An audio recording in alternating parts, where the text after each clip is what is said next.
Je vais vous parler aujourd'hui de la graisse viscérale et pourquoi c'est vraiment un marqueur de votre santé encore plus que de votre silhouette. La graisse viscérale, c'est la graisse qui vient se mettre autour du ventre et plus particulièrement autour des organes, d'où son nom viscéral, donc autour des viscères. C'est une graisse profonde, en fait, c'est une graisse qui vient emballer nos différents organes au niveau de l'abdomen.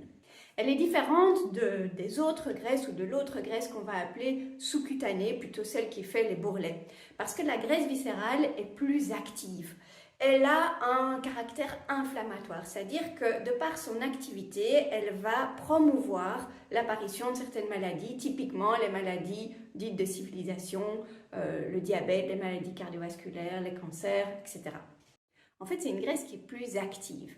Dans ses activités, elle va favoriser l'inflammation, elle va promouvoir des maladies. Donc la graisse viscérale, c'est une graisse, c'est comme une bombe à retardement. C'est celle qui va permettre aux maladies dégénératives de s'installer, que ce soit au niveau du foie, du diabète, des maladies cardiovasculaires, de certains cancers. Et ça se fait de manière très sournoise, parce qu'au début, on ne remarque rien. Alors on a tous un peu de graisse viscérale, c'est normal. C'est l'excès qui est négatif. Soit je le fais en consultation sur une balance spécialisée qui donne une indication de ce niveau de graisse viscérale. Soit vous pouvez le faire chez vous en mesurant votre tour de ventre, en prenant la mesure juste au-dessus de l'os des hanches. Et si vous êtes au-delà de 88 pour une femme ou au-delà d'1 mètre pour un homme, on considère que c'est trop de graisse viscérale. Alors oui, évidemment, on veut savoir qu'est-ce qu'il faut faire pour s'en débarrasser.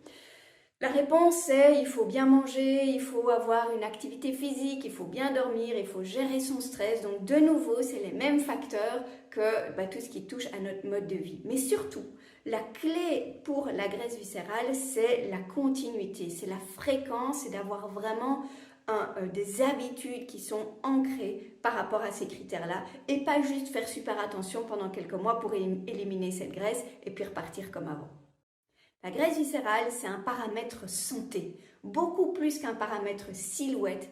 C'est un facteur qui vous indique quelle est votre probabilité de vieillir en bonne santé. Plus de graisse viscérale, c'est plus de risque d'attraper des maladies. Moins de graisse viscérale, c'est plutôt bon signe, ça veut dire que vous préservez votre capital santé.